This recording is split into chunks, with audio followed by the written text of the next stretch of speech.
উমর ফারুক সালাত শুরু করলেন, ফজরের সালাত, আল্লাহু আকবার। In the mean time Abu Lulu এই খঞ্জর নিয়ে উমর ফারুকের বুকের মধ্যে 3টা স্টেবিং করলেন। একটা মারলেন নাভির নিচে, মারার সাথে সাথে পাকস্থলী কেটে গেল। আরেকটা মারলেন পাজরে, পাজর ছিঁড়ে গেল। 3টা মারার পরে উমর ফারুক বললেন, কাতালানি আল কালব, এক কুকুর আমাকে মেরে ফেলেছে। পেছন থেকে এক সাহাবীকে টান মেরে সামনের দিকে নিয়ে গেলেন, তুমি নামাজের ইমামতি করাও। আর ওমরে ফারুককে বাকিরা ধরাধরি করে পেছনে নিতে আরম্ভ করলেন। আর এই আত্মাই আক্রমণ যে করেছে, সে কাতারের মাঝখান দিয়ে যেতে আরম্ভ করলো আর 2 দিকে ছুরি মারতে আরম্ভ করলো। 13 জন সাহাবীর গায়ে ছুরি মেরেছে, 7 জন সাহাবা স্পট ডেথ, জায়গায় মৃত্যু। এই ভয়ঙ্কর অবস্থা দেখে এক সাহাবী বুরনুস, এক ধরনের জুব্বা আছে মাথাওয়ালা, অনেকে জ্যাকেট পরছেন না এরকম মাথাওয়ালা, লম্বা জুব্বা আছে আরবরা শীতে পরে মাথাওয়ালা, এই মাথাওয়ালা জুব্বা বের করে এক সাহাবী জালের মতো তার দিকে উড়ায় মারল। ওই বুরনুসের মধ্যে পেঁচিয়ে আবু লুলু মাটিতে পড়ে গেল আর সুইসাইড করে ফেলল, নিজের বুকে নিজে মেরে আত্মহত্যা।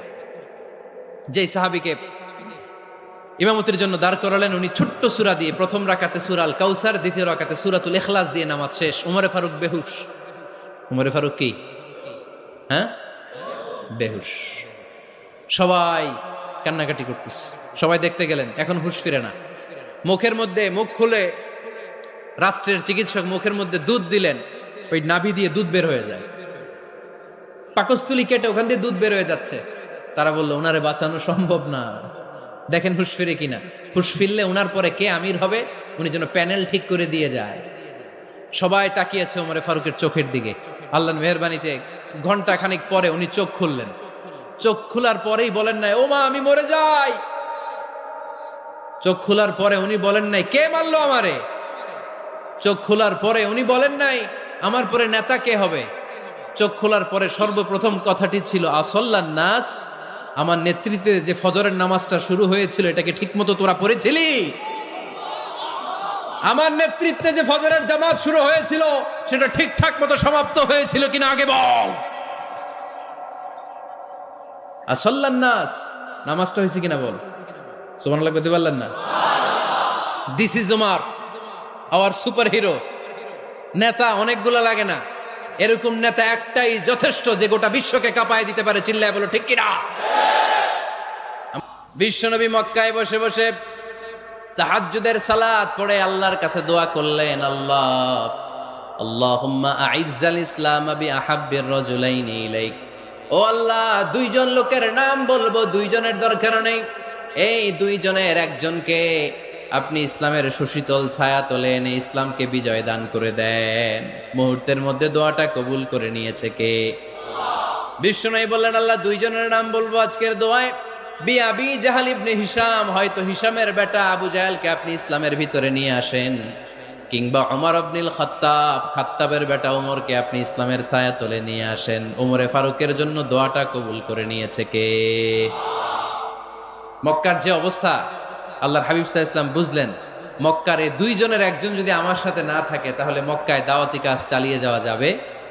আল্লাহরে বললেন, আল্লাহ বেশি চাই না, এই 2 জনের একজন, হয় আবু জাহেল নয় ওমর, হয় আবু জাহেল নয় ওমর।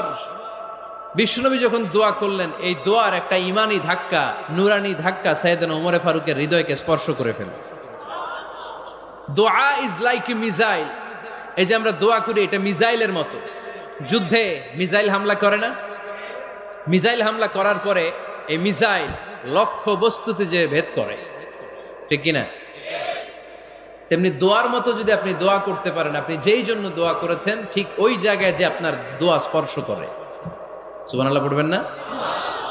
বিশ্বনবীর দোয়ার মাধ্যমে প্রথমে সাইয়েদনা ওমর ফারুকের হৃদয়ে এক ধাক্কা লাগলো। 2 নম্বরে রব্বুল আলামিন সূরাতুল হাক্কা দিয়ে ওমর ফারুকের হৃদয়ের মধ্যে দিলেন এক ধাক্কা। পড়েন আল্লাহু আকবার। কোরআনের ভেতরে সূরাতুল হাক্কা নামে একটা সূরা আছে না নাই? আল হাক্কাতু মাল হাক্কা ওয়া মা আদরাকা মাল হাক্কা। পড়েন আল্লাহু আকবার। বিশ্বনবী যখন দোয়া করলেন, ওই দোয়া যখন সৈয়দনা ওমরে ফারুকের হৃদয়ে স্পর্শ করলো, সৈয়দনা ওমরে ফারুক সব সময় বিশ্বনবীরে ফলো করতে আরম্ভ করলেন। বিশ্বনবী ডানে গেলে লুকিয়ে লুকিয়ে ওমর ফারুক ডানে যায়, বিশ্বনবী বায়ে গেলে লুকিয়ে লুকিয়ে ওমরে ফারুক বায়ে যায়। বিশ্বনবী একবার মসজিদুল হারামে যে নামাজ পড়তে শুরু করলেন, ওমরে ফারুক তখন বিশ্বনবীর পিছু পিছু ছদ্মবেশে পেছন থেকে যে বিশ্বনবী কিভাবে নামাজ পড়ে দেখতে শুরু করলেন। বিশ্বনবী ইন দা মিন টাইম এশারা নামাজে আল হাক্কাতুমাল হাক্কা তেলাওয়াত শুরু করে দিলেন। আল হাক্কাতুমাল হাক্কা তেলাওয়াত শুরু করে দিলেন। তেলাওয়াত করতে করতে বিশ্বনবী যখন তেলাওয়াত করতেছে, ওমরে ফারুক এরকম দুলতেছে আর মজা পাচ্ছে। ওমিয়া বিশ্বনবীর কণ্ঠ বুঝি আমার মতো কণ্ঠ, আপনার মতো কণ্ঠ, আহমদ বিন ইউসুফের কণ্ঠ, আব্দুল বাসিতের কণ্ঠ না। বিশ্বনবীর গলায় যে কি সুরের ঝংকার আল্লাহ দিয়েছেন, কি সুরের লহরি আল্লাহ দিয়েছেন, একবার যে শুনতো পাগল হয়ে যেত। আল্লাহু আকবার। বিশ্বনবী সূরা হাক্কা মন্ত্রমুগ্ধ তেলাওয়াতে, মন্ত্রমুগ্ধ সুর দিয়ে, মন্ত্রমুগ্ধ কণ্ঠ দিয়ে তেলাওয়াত করতে লাগলেন। এশার সালাতে ওমরে ফারুক দুলতে লাগলেন। ওমরে ফারুক যত শুনেন অবাক হয়ে যায়, যত শুনেন অবাক হয়ে যায়, যতই শুনে অবাক। কিরে? কারণ তিনি আরবি ভাষা বুঝতেন। এত সুন্দর শব্দের গাঁথুনি, এত প্রাঞ্জল বর্ণনা, এত সুন্দর অন্তমিল, এটা কবিতা না হয়ে পারে না। উনি মনে মনে ভাবলেন এটা মনে হয় কবিতা। It might be poem, it could be poem. Muhammad মনে হয় কবি হয়ে গেছে, তার কাব্য প্রতিভা দিয়ে সে এটা বানিয়েছে। তা না হলে এত সুন্দর কথা, এটা কবিতা না হয়ে পারে। ইন দ্য মিন টাইম বিশ্বনবী কিন্তু দেখতেছে না যে পেছনে ওমর। বিশ্বনবী তেলাওয়াত করছিলেন, ইন দ্য মিন টাইম বিশ্বনবী পড়ছিলেন ওমা হুয়া বিকাউলি শাইরিন কলিলাম মা তুমিনুন। এই আয়াতের অর্থ হলো এটা কোনো কবির কথা নয়, খুব অল্প সংখ্যক লোকই তোমরা ঈমান আনো। সুবহানাল্লাহ পড়ে। এটাকে বলে কোইন্সিডেন্ট। কোইন্সিডেন্ট হুট করে অনেক সময় মিলে যায়, যায় কি যায় না। আপনি একজনের কথা ভাবতেছেন ভাবতেছেন, বাজারে গেলেন, বাজারে যেই দেখেন ওই লোকটা দাঁড়ায় আছে, এরকম হয় কি হয় না? কোইন্সিডেন্ট। ওমরে ফারুক মনে মনে যেটা ভাবতেছে ওই কথা দিয়ে বিশ্বনবী তেলাওয়াত করতেছে। আল্লাহু আকবার। বিশ্বনবী যে আয়াত তেলাওয়াত করছিলেন, আয়াতের অর্থ হলো এটা কোনো কবির বানানো কবিতা না, খুব অল্প সংখ্যক লোকই তোমরা ঈমান আনো। ওমরে ফারুক আটকে উঠলেন, থমকে দাঁড়ালেন। ঘটনা কি? আমি মনে মনে ভাবলাম, কি এত সুন্দর কথা, এটা তো মানুষের কথা হতে পারে না, এটা নিশ্চয়ই কবিতা, কবির কথা। কিন্তু মুহাম্মদ এখন আবার পড়তেছে ওমা হুয়া বিকাউলি শাইর, এটা কোনো শায়েরের, কবির কথা নয়। কলিলাম মা তুমিনুন, অল্পই তোমরা ঈমান আনো। তার মানে আমার মনে যা চলে মুহাম্মদ এটা টের পায়। মুহাম্মদ গণক। নাউজুবিল্লাহ পড়বেন না? মুহাম্মদ অনেক বড় মাপের একজন গণক। মানুষের হৃদয়ে কি চলে, মনে মনে কি ভাবে, মুহাম্মদ না দেখেও বলে দিতে পারে। ইন দা মিন টাইম বিশ্বনবী পরের আয়াতে পড়লেন ওয়ালা বিকাউলি কাহিনিন কলিলাম মা তাযাক্কারুন। এই আয়াতের অর্থ হলো এটা কোনো গণকের বানানো গণনা নয়, খুব অল্প সংখ্যক লোকই তোমরা উপদেশ হিসেবে এটাকে মানো। সুবহানাল্লাহ পড়েন। এবার আর ওমরে ফারুকের সহ্য হয় না, কি আজীব তামাশা। প্রথমে মনে করলাম কবিতা, মোহাম্মদ কয় কবি না, সে কবি না, এটা কবিতা না। তারপর ভাবলাম সে গণক, সে আয়াত পরে পরে বলে দিল এটা গণনা নয়, তাহলে এটা কি? এটা কি কবিতাও না, গণনাও না, তাহলে এটা কি? বিশ্বনবী তখন বললেন তানজিলুম মির রাব্বিল আলামিন। সুবহানাল্লাহ পড়েন। পরের আয়াত ছিল তানজিলুম মির রাব্বিল আলামিন। এটা দুনিয়ার কোনো কবির বানানো কবিতা না, এটা কোনো গণকের গণনা না, এটা কোনো সাহিত্যিকের বানানো সাহিত্য নয়, এটা মহাবিশ্বের পরিচালক রব্বুল আলামিনের কাছ থেকে পাঠানো কিতাব কোরআন। সূরা হাক্কার ধাক্কায় ওমরে ফারুক কাইত। প্রথমে ধাক্কাটা লাগলো যে দোয়া। বিশ্বনবী তাহাজ্জুদে কেঁদে দোয়া করলেন, আল্লাহ হয় আবু জাহেলের দিবা নাইলে ওমরের দিবা। ওই দোয়া ওমরে ফারুকের হৃদয়ে ছোঁয়া লেগেছে। এরপরে হাক্কা, সূরাতুল হাক্কা দিয়ে দিলে এক ধাক্কা। এই ধাক্কা খেয়ে উথাল পাথাল হৃদয়ের মধ্যে, হায় রে এ কি বাণী, এ কেমন কথা, কে মুহাম্মদ? তারপরও শয়তানের ওয়াসওয়াসা আছে না নাই? আল্লাহ বলে যতই ওয়াসওয়াসা ওমরকে দেয়া হোক, আমি ওমরে ফারুককে এই মুসলিম উম্মাতের সেনাপতি বানিয়ে ছাড়বো, আমি সেনাপতি বানাবো। এবার 3 নাম্বার ডোজ। ডাক্তারের কাছে গেলে প্রথমে দেখবেন সিম্পল ডোজ দেয়, নরমাল ওষুধ, এটাতে কাজ না হলে ডোজ বাড়ায়, একেবারে কাজ না হলে অ্যান্টিবায়োটিক মারে, আছে না নাই? আল্লাহ প্রথমে দোয়ার ছোঁয়া লাগালেন, তারপর সূরা হাক্কা দিয়ে ধাক্কা মারলেন, এরপরে রব্বুল আলামিন বলেন এবার 3 নাম্বার ডোজ সূরা তহা দিয়ে আমি তোমার হৃদয়টারে উজালা বানায় দেব রে ওমর। শয়তান ওদিক দিয়ে ওয়াসওয়াসা, খেলা দুই দিক থেকে চলতেছে। আল্লাহ তাআলা হেদায়েতের রাস্তায় টানছে, শয়তান জাহান্নামের দিকে টানছে। ঘোষণা দেয়া হলো মক্কায়, মুহাম্মদের মাথা কেটে এনে দিলে এত এত স্বর্ণ মুদ্রা দেয়া হবে।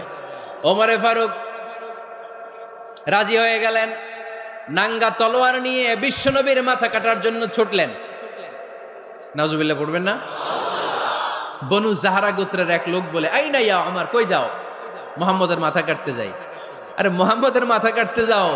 তোমার বোন ফাতিমা বিনতে খাত্তাব আর তোমার বোন জামাই সাঈদ কদ সাবা, এরা তো ধর্ম ত্যাগ করে ফেলছে, এটা তো আমাদের ধর্ম ত্যাগ করে মুহাম্মদের ফলোয়ার হয়ে গেছে। আগে ওমর ঘর সামলাও, পরে মুহাম্মদের মাথা কাটতে যেও। ওমরে ফারুক অবাক হয়ে গেলেন, তলোয়ার নিয়ে বিশ্বনবীর দিকে না যে নিজের বাড়ির দিকে চলে গেলেন। বিশ্বনবীর আপন বোন ফাতিমা বিনতে খাত্তাব, বোন জামাই সাঈদ আর খাব্বাব রাদিয়াল্লাহু তাআলা আনহু তিনজন মিলে সূরা তহা তেলাওয়াত করছিলেন। পড়েন সুবহানাল্লাহ। মক্কায় লুকিয়ে লুকিয়ে দাওয়াত হতো। খাব্বাব রাদিয়াল্লাহু তাআলা আনহু একটা চামড়ার ফলকের মধ্যে সূরা তহার কয়েকটা আয়াত এনে ওমরে ফারুকের বোন আর বোন জামাইকে শিক্ষা দিচ্ছে, ট্রেনিং দিচ্ছে। সুবহানাল্লাহ পড়েন। লুকিয়ে লুকিয়ে ওমরে ফারুক যখন ঘরে চলে আসলেন, এরা তটস্থ হয়ে গেল। সাইয়েদনা খাব্বাব বিছানার তলায় লুকিয়ে গেলেন। ওমরে ফারুক বললেন, দরজা খোলো। ফাতেমা বিনতে খাত্তাব দরজা খোলার পরে নির্মম ভাবে সাইয়েদনা ওমর রাদিয়াল্লাহু তাআলা আনহু বোনের গায়ে আঘাত শুরু করে দিল। বোন জামাইকে আহত করতে শুরু করলো আর বলতে শুরু করলো, তোরা পাগল হলি কেন? কি আছে ওই মুহাম্মাদের মধ্যে? কি জাদু নিয়ে সে এসেছে? সে যাই বলে লোকজন পাগল হয়ে যায়, সবাই তার উপর কালিমা পড়ে ঈমান এনে ফেলে। কি এমন জিনিস তোদের কাছে আছে যেটা দেখে মুহাম্মদকে তোরা ভালোবাসলি? কি আছে? কি পড়তেছিলি আমারে দেখা। ফাতেমা বলে, ইন্নাকা রিজসুন লা ইয়ামাসসুহু ইল্লাল মুতাহহারুন। ও আমার ভাই ওমর, তুমি নাপাক। তুমি কি? লা ইয়ামাসসুহু ইল্লাল মুতাহহারুন, পবিত্রতা অর্জন না করে এই কোরআন ধরা যায় না। সুবহানাল্লাহ পড়েন।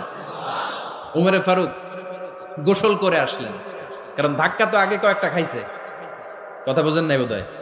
প্রথমে দোয়ার ধাক্কা, পরে কোন সূরা দিয়ে ধাক্কা? হাক্কা দিয়ে ধাক্কা। 3 নম্বরে এখন আরেকটা ধাক্কা খাবে।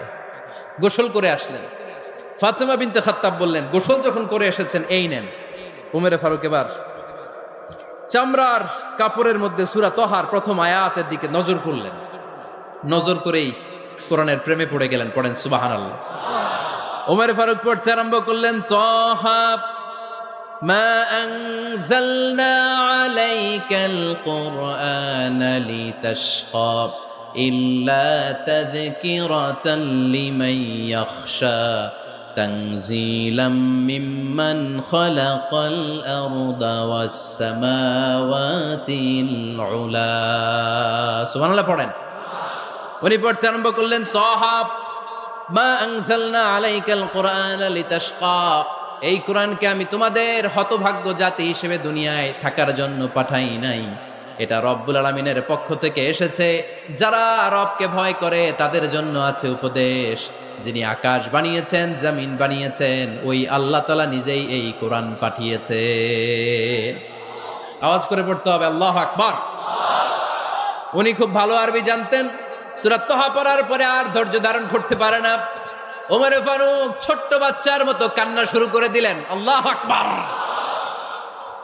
সূরা তহাটা হাতে নিয়ে, তলোয়ারটা হাতে নিয়ে বিশ্বনবীর দিকে ছুটতে আরম্ভ করলেন। আইনা মুহাম্মদ, কোথায় মুহাম্মদ? তোমরা আমাকে মুহাম্মাদের কাছে নিয়ে চলো। বিশ্বনবী তখন সাফা পাহাড়ের পাদদেশে দারুল আরকাম ইবনে আলকামের ঘরে লুকিয়ে লুকিয়ে কোরআনের দাওয়াত দিতেন। ওমরে ফারুককে পাগলের মতো ছুটে আসতে দেখে বিশ্বনবীর চাচা হামজা ইবনে আব্দুল মুত্তালিব বলল, নবী আপনি পালান। ওই যে খাত্তাবের বেটা ওমর আপনাকে অপমান করার জন্য, আক্রমণ করার জন্য তেরে এসেছে। সাহাবীরা বললেন, নবী আপনি পালিয়ে যান, আমরা সামাল দেব। বিশ্বনবী বললেন, না আমি পালাবো না, বরং তোমরা সরে যাও। ওমর ইবনুল খাত্তাবকে আমার দরবার পর্যন্ত আসতে দাও। আমার তো মনে হচ্ছে ওই যে তাহাজ্জুদের নামাজ শেষে চোখের পানি ছেড়ে যে আমি আল্লাহর কাছে দোয়া করেছি, আজকে আমার ওই দোয়াটা কবুল হতে শুরু করেছে। আমার তো মনে হচ্ছে আমার ওই দোয়া কবুল হবে, আসতে দাও। ওমরে ফারুক এসে বললেন, আশহাদু আল্লা ইলাহা ইল্লাল্লাহ ওয়া আশহাদু আন্না মুহাম্মাদান আবদুহু ওয়া রাসূলুহু। আমি সাক্ষ্য দিলাম আল্লাহ ছাড়া কোনো ইলাহা নাই, নিশ্চয় আপনি আল্লাহর প্রেরিত বান্দা এবং রাসূল। পড়েন সুবহানাল্লাহ। ওমরে ফারুক যখন কালিমা শাহাদা পড়ে মুসলমান হয়ে বিশ্বনবীর হাতে হাত রাখলেন, মুসলিম সাহাবীদের মধ্যে খুশি আর আনন্দের বন্যা বয়ে গেল। মুসলিম হাতে গোনা সাহাবারা আল্লাহর প্রশংসা করলেন। বিশ্বনবী সাইয়েদনা ওমরে ফারুককে জড়িয়ে ধরলেন। ওমরে ফারুক এবার বিশ্বনবীরে বললেন, নবী গো, আলাসনা আলাল হক, আমরা কি সত্যের উপরে আছি নাকি আমরা ভুলের উপরে আছি? বিশ্বনবী বললেন, বালা নাহনু আলাল হক, আমরাই সত্যের উপরে আছি। সুবহানাল্লাহ পড়েন। আলাসনা আলাল হক, নবী আমরা কি সত্যের উপরে নাই? হ্যাঁ অবশ্যই ওমর, তুমি সত্যের উপরে আছো। ওমরে ফারুক বললেন, তাহলে ফাফিমাল ইখতিফা, তাহলে লুকায় লুকায় আর দাওয়াত দেব কেন? আমি তো কালিমা পড়ে ফেলছি, আসেন আমার সাথে বের হই। ফাফিমাল ইখতিফা, আর লুকায় লুকায় কেন? আসেন আমরা বাইরে বের হই। বিশ্বনবী বললেন, ওমর এটা মাক্কি জীবন, এখানে আমরা একটু গোপনে গোপনে দাওয়াত দিতে চাই। ওমরে ফারুক বলে, না, আমার দায়িত্ব, আমি একটা মিছিল দিতে চাই নবী। আল্লাহর নামের তাকবীর দিতে দিতে দারুল আরকাম থেকে শুরু করে মসজিদুল হারাম পর্যন্ত একটা মিছিল দিয়ে আমি মক্কা কাঁপাইয়া দেব। অনুমতি দেন। বিশ্বনবী দিতে চান। ওমর ফারুক অনেক বোঝানোর পরে স্বল্প পরিসরের একটা অনুমোদন পাওয়া গেল বিশ্বনবী সাল্লাল্লাহু আলাইহি ওয়াসাল্লামের কাছ থেকে। কিন্তু মিছিল যে দিবে, মিছিলের জন্য লোকের দরকার আছে না নাই? এখানে লোক নাই, আমি একাই মিছিল দিতেছি। এটা জমবে, মিছিল জমবে। খুঁজে উনি 11 জন মুসলিম সাহাবা পেলেন। কয়জন? ওমরে ফারুক বললেন, 11 জনই সই। এই 11 জন নিয়েই আমি আল্লাহর নামের তাকবীর দিব। 2 লাইন করলেন। কয় লাইন? 2 লাইন। পেছনে 6 জন, আর এই লাইনের নেতা বানালেন বিশ্বনবীর চাচা হামজাকে রাদিয়াল্লাহু তাআলা আনহু। আর সামনে 5 জন, তার আগে দাঁড়ালেন উনি নিজেই। তাহলে 6 6 12। বললেন, এই 2 লাইনই আমরা তাকবীর দিতে দিতে, বেশি না, এই দারুল আরকামের ঘর থেকে, আপনারা জানেন যে সাফা মারোয়া এখন যে সাই হয়, এই সাফার পাদদেশে ছিল দারুল আরকামের ঘর। উনি বললেন, এখান থেকে ওই যে কাবার গিলাফ দেখা যায়, কাবার গিলাফ পর্যন্ত আমরা এই তাকবীর নিয়ে ওখানে যাব। সুবহানাল্লাহ পড়বেন না? ওখানে উনি দাঁড়িয়ে ছোট্ট একটা ভাষণ দিয়েছিলেন। উনি বলেছিলেন, মান আরাদা আন তাসকুলা উম্মু ওয়া ইয়াতামা ওয়ালাদু ওয়া তারমিলা যাওজাতুহু ফালিয়াসুদ্দানি। খেয়াল করে শুনেন, কান দুইটা খরগোশের কানের মতো খাড়া করেন। উনি এক বাক্যের একটা ভাষণ দিলেন। ভাষণ দিতে জানলে বড় ভাষণ দেয়া লাগে না। এক বাক্যের ভাষণ দিয়ে গোটা বিশ্বকে ঝাঁকুনি মারা যায়। চিল্লায় বলো ঠিক কিনা?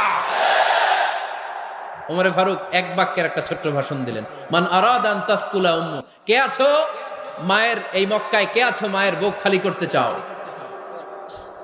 ইয়াতামা ওয়ালাদু, কে আছো বাচ্চাগুলারে, নিজের সন্তানগুলোরে ইয়াতিম বানাতে চাও? কে আছো তারমিলা যাওজাতুহু, নিজের স্ত্রীকে বিধবা বানাতে চাও? ফালিয়া সুদ্দানি, বুকের পাটা থাকলে আমি ওমর রে থামাও। ফালিয়া সুদ্দানি, দেখি মক্কায় কার এত বড় বুকের পাটা। কে আছো মায়ের বুক খালি করতে চাও, সন্তান রে এতিম বানাতে চাও, স্ত্রীকে বিধবা বানাতে চাও? ফালিয়া সুদ্দানি, পারলে আমারে ঠেকাও। এই বলে উনি আল্লাহু আকবার, আল্লাহু আকবার, আল্লাহু আকবার বলে স্লোগান শুরু করে দিলেন। এক এক স্লোগানে মক্কার মরুজমিন থারথার করে কাঁপতে আরম্ভ করলো। এই মিছিল মক্কার কেউ দেয় নাই। মিছিলের আওয়াজ শুনে আবু জাহেল বাইরিস, উতবা বাইরিস, শাইবা, ওয়ালিদ ইবনে মুগিরা সব বের হয়েছে। কিরে, আমার এলাকায় এত বড় স্লোগান, কার এত সাহস? বের হয়ে দেখে মিছিলের সামনে ওমর। ওমর রে দেখে দিছে এক দৌড়। কারণ ওমরে ফারুককে থামানোর মতো বাপের বেটা মক্কায় দ্বিতীয়টা কেউ ছিল না। আওয়াজ করে বলেন ঠিক কিনা? ওমরে ফারুক আল্লাহু আকবার, আল্লাহু আকবার বলে স্লোগান দিতে দিতে মসজিদুল হারামের ভেতরে ঢুকে গেল। কাবার গিলাফ ধরার পরে সেদিন মিছিল থেমেছে। ওই আল্লাহর নামের স্লোগান সেদিন কেউ থামাতে পারে নাই, কিয়ামত পর্যন্ত কেউ থামাতে পারবে না। চিল্লায় বলো ঠিক কিনা? ওই রকম একটা ওমরের দরকার, আমাদের বেশি চাই না। জোরে বলেন ঠিক কিনা? দাও খোদা দাও আমায় আবার ওমর দারাজ দিল, দাও খোদা দাও আমায় আবার ওমর দারাজ দিল, দাও আলীর মতো বীর সেনানি, আলীর মতো বীর সেনানি জাগাতে নিখিল, দাও খোদা দাও আমায় আবার ওমর দারাজ দিল। সুবহানাল্লাহ পড়েন। একটা ওমর লাগবে, চিল্লায় বলেন কয়টা? ওই ওমরের অপেক্ষায় বাংলাদেশ সহ গোটা মুসলিম উম্মাহ, ঠিক কি না? একটা ওমরই যথেষ্ট। আমাদের সেন্ট্রাল লিডারশিপ নাই তো, আমাদেরকে এদিকে লাথি মারলে আমরা ওইদিকে যাই, ওদিক থেকে গুতা মারলে আমরা এদিকে যাই। আমাদের রিপ্রেজেন্টেটিভ, আমাদের প্রতিনিধিত্ব করার মতো কোনো কেন্দ্রীয় লিডারশিপ নেতৃবৃন্দ গোটা বিশ্বে নাই, ঠিক কি না? আমরা সেই ওমরে ফারুকের অপেক্ষায়, আমরা সেই ইমাম আল মাহাদির অপেক্ষায়। এই ওমরে ফারুক আমাদের মডেল, ঠিক কি না? থার্ড ইন পজিশন এই পুরা উম্মতের মধ্যে ওনার পজিশন নাম্বার 3। 1 নাম্বার পজিশন বিশ্বনবীর, কার? 2 নাম্বার পজিশন কার? আবু বকর। 3 নাম্বার পজিশন কার? ওমরে ফারুকের। বিশ্বনবী বলতেন লা নবিয়্যা বা'দি, লা নবিয়্যা বা'দি, আমার পরে কোনো নবী নাই। ওয়ালা রাসূলা, আমার পরে কোনো রাসূলও নাই। আমার নবীর পরে আর কোনো নবী আছে? আমার নবীর পরে আর কোনো রাসূল আছে? এই যে কাদিয়ানি যে একটা সম্প্রদায় আছে, এরা কি মুসলিম নাকি অমুসলিম? মুসলিম সম্প্রদায়ের সাথে এদের কোনো সম্পর্ক নাই, চিল্লায় বলেন ঠিক কি না? এরা যদি মুসলমান হতে চায়, আমার নবী দ্য লাস্ট মেসেঞ্জার বিশ্বনবীকে খাতামুন নবী হিসেবে সংবাদ সম্মেলন করে গোটা বিশ্বকে জানাই দিতে হবে, তারপরে তাদেরকে আমরা মুসলিম হিসেবে স্বীকৃতি দিব, চিল্লায় বলেন ঠিক কি না? তা না হলে তারা কোন ধর্মের এটাকে জানাই দিতে হবে। No inferiority complex, no identity crisis. Identity ক্রাইসিসে থাকা যাবে না, আপনারা কোন ধর্মের এটা জানায় দেন। আপনারা বিশ্বনবীরও শেষ নবী মানবেন না, আবার মুসলিম বলেও নিজেদেরকে ট্যাগ লাগাতে চাইবেন। সাধারণ মুসলমানরা এটা এই ধোঁকাবাজি মানে না, চিল্লায় বলেন ঠিক কি না? আমার নবীর পরে কোনো নবী নাই, আমার রাসূলের পরে কোনো রাসূল নাই, ঠিক কি না? আল্লাহর হাবিব বলতেন লাউ কানা বা'দি নাবিয়্যুন লাকানা উমর, তবে আমার পরে যদি নবী হওয়ার যোগ্যতা কারো থাকে, আমার ওমরের ওই যোগ্যতা আছে। সুবহানাল্লাহ পড়েন। প্রভু তুমি বলেছো রাসূল দেবে না, বলনি দেবে না ওমর, বলনি দেবে না হামজা তারি, খালিদ বিজয় সম, তুমি বলেছো রাসূল দেবে না।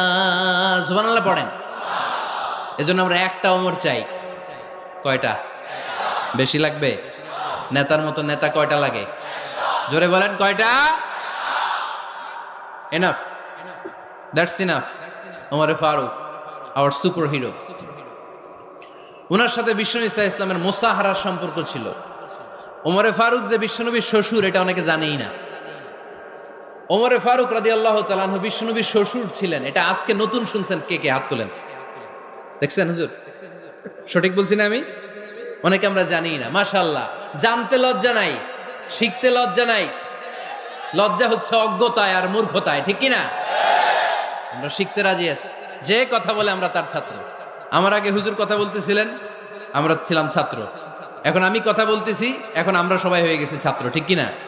যিনি বলেন তিনি শিক্ষক, বাকিরা আমরা ছাত্র, ঠিক কি না? 4 খলিফার 2 খলিফা, ইসলামের 4 খলিফার 2 খলিফা বিশ্বনবীর মেয়ের জামাই, আর বাকি 2 খলিফা বিশ্বনবীর শ্বশুর। সুবহানাল্লাহ পড়েন। সাইয়েদনা আলী রাদিয়াল্লাহু তাআলা আনহু, সাইয়েদনা উসমান যুন নূরাইন বিশ্বনবীর মেয়ের জামাই। উসমান রাদিয়াল্লাহু তাআলা আনহুর কাছে বিশ্বনবী 2 মেয়েকে বিয়ে দিয়েছিলেন। একজন মারা যাওয়ার পরে আরেকজন। বিশ্বনবী বলেছেন এরপরে আরেকটা থাকলে ওইটারও বিয়ে দিতাম। সুবহানাল্লাহ পড়বেন না? 2 জন ছিল মেয়ের জামাই আর 2 জন ছিল শ্বশুর। সাইয়েদনা আবু বকর শ্বশুর, বিশ্বনবীর স্ত্রী আম্মাজান আয়েশা রাদিয়াল্লাহু তাআলা আনহার বাবা। বিশ্বনবীর স্ত্রী আম্মাজান হাফসা রাদিয়াল্লাহু তাআলা আনহার বাবা ছিল সাইয়েদনা ওমরে ফারুক। চিল্লায় পড়েন আল্লাহু আকবার। জান্নাতুন পজিশন না, সাইয়্যিদু কুহুলিল জান্নাহ। জান্নাতে যত নারীরা যাবে, নারীদের সর্দারিনী হবে সাইয়্যিদাতুনা ফাতেমা রাদিয়াল্লাহু তাআলা আনহা। এই ফরিদপুরের যত ইয়াং স্টাররা, তোমরা যারা জান্নাতে যাবে, তোমাদের লিডার হবে সাইয়েদনা হাসান আর হুসাইন রাদিয়াল্লাহু তাআলা আনহুমা। আর বয়স্ক মুরব্বীরা যারা জান্নাতে ঢুকবেন, আপনাদের লিডার হবে সাইয়েদনা আবু বকর আর সাইয়েদনা ওমর ফারুক রাদিয়াল্লাহু তাআলা আনহু। সুবহানাল্লাহ পড়তে পারলেন না? ওমর ফারুক এটা সাধারণ কোনো ক্যারেক্টারিস্টিক্স নয়। ওনাকে আল্লাহ তাআলা নলেজও দিয়েছেন, আবার দিনদারিও দিয়েছেন। আমার দিনী ভাইয়েরা, খেয়াল রাখবেন, কোনো আলেমের মধ্যে বা কোনো নেতার মধ্যে যদি এই দুইটার সমন্বয় আপনি পান, যে তার জ্ঞানও আছে আবার দিনদারিও আছে, he belongs the knowledge and he belongs the তাকওয়া, সে গোটা বিশ্বকে জয় করে ফেলবে। ঠিক কিনা? যার মধ্যে জ্ঞান আছে, যার মধ্যে তাকওয়া আছে, তারে কেউ থামায় রাখতে পারে? ওমরে ফারুককে এই দুই নেয়ামত দিয়ে ধন্য করেছে কে?